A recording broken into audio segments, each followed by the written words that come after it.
let me see how many people I can get how angry.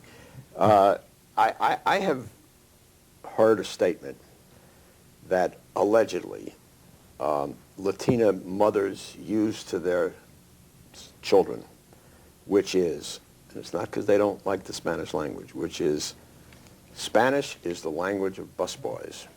You all heard that statement? Mm-hmm. You've heard it? No, I have actually. You've heard it? No. You know what I'm talking about. Yes. Mark, is that, what am I talking about, even though you hadn't heard it? I think what you're getting at is something that's, that economists have found regularly with regards to why Hispanics earn less than comparable whites and comparable blacks. What we know is the following. Hispanics are earning less because they don't speak English and because they're not getting education.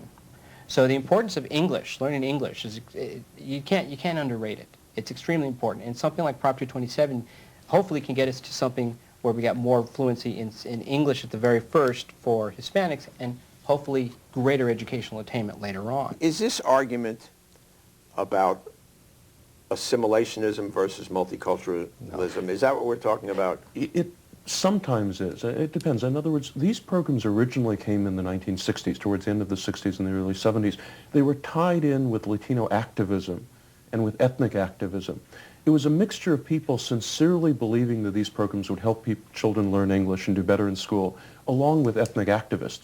Once the programs were there, people rapidly found out that they didn't work. But by that time, they developed a huge entrenched bureaucracy, an industry, whose living depended on maintaining those programs.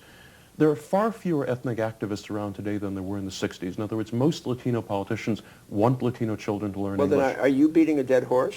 Well, no, because the fear of being perceived as attacking Latino culture is one reason none of the politicians ever focus on this issue. In other words, look, right now, George W. Bush and Al Gore and all the presidential candidates refuse to attack bilingual education, even though it doesn't work.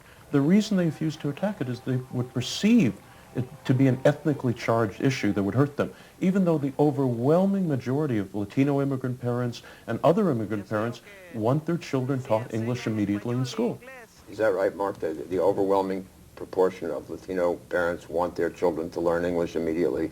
Yes, I believe so. Do you believe so? Oh, absolutely true, but that does not mean they're against bilingual education. I understand that. You see, again, Well, what we we learned see something. That's supporting bilingual education is a mixture of the bilingual education industry, all the bilingual teachers and bilingual academics and bilingual administrators, a few ethnic activists who are very loud and frighten the politicians from doing anything about it, and a certain number of what I would call harebrained academics that come up with all these bizarre research studies claiming that the best way to learn English is not to be taught English in school and to be in a program which, according to official bilingual theory, takes 5 to 7 years to teach a child English, which is just nonsense.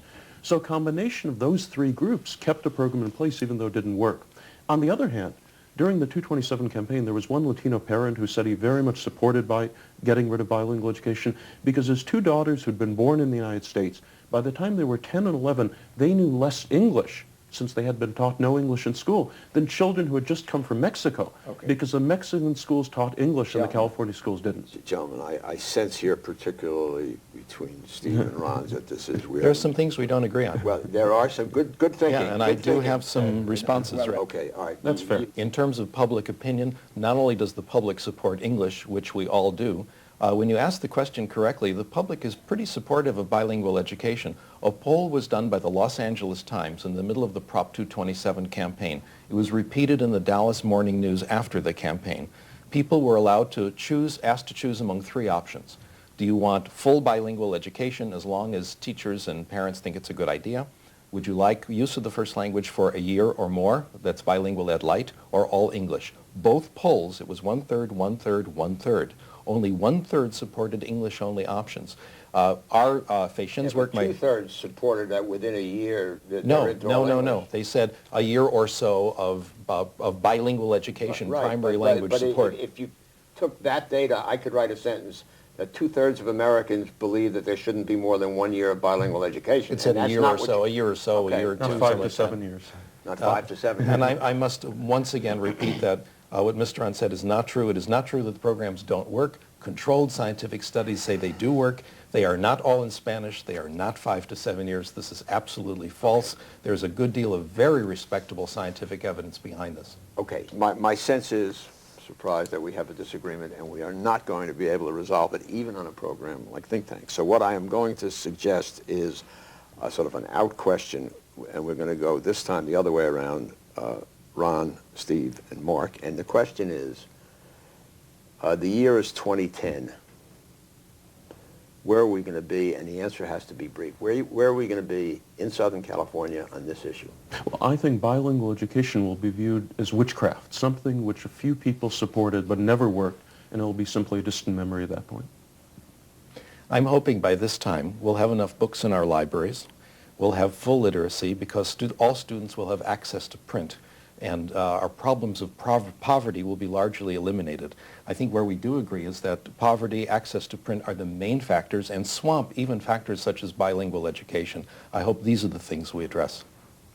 I think you're going to continue to see the schools encounter a huge influx of limited English proficient students. And whatever policy or program is pursued, it's going to be a function of how many students actually speak those languages. Generally speaking, I think we're going to continue to have this debate. I don't think it's going to be over by 2010. I'm going to ask only you one more question, Yes. Mark, which is, generally speaking in California, among all these disparate language groups, is this next generation is English going to be the lingua franca of this next generation? Yes, I believe so. It has to be, because California people not only deal with Californians, but they're also going to be dealing with people from outside of California, and English will continue to be the dominant language here. Okay, I hope you're right. Thank you, Mark Lopez, Steve Krashen, Ron Unz, and thank you. Please remember to email us at thinktank@pbs.org.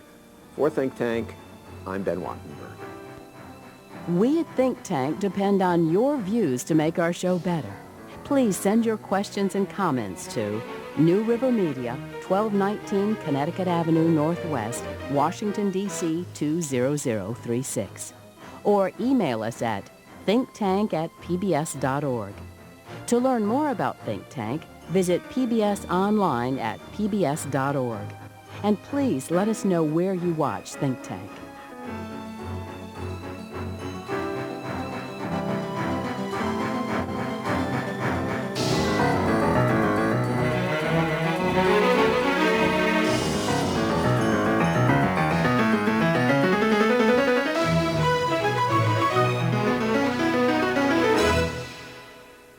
This has been a production of BJW Incorporated, in association with New River Media, which are solely responsible for its content. Funding for Think Tank is provided by the John M. Olin Foundation, the Lynd and Harry Bradley Foundation, and the Smith Richardson Foundation. This is PBS.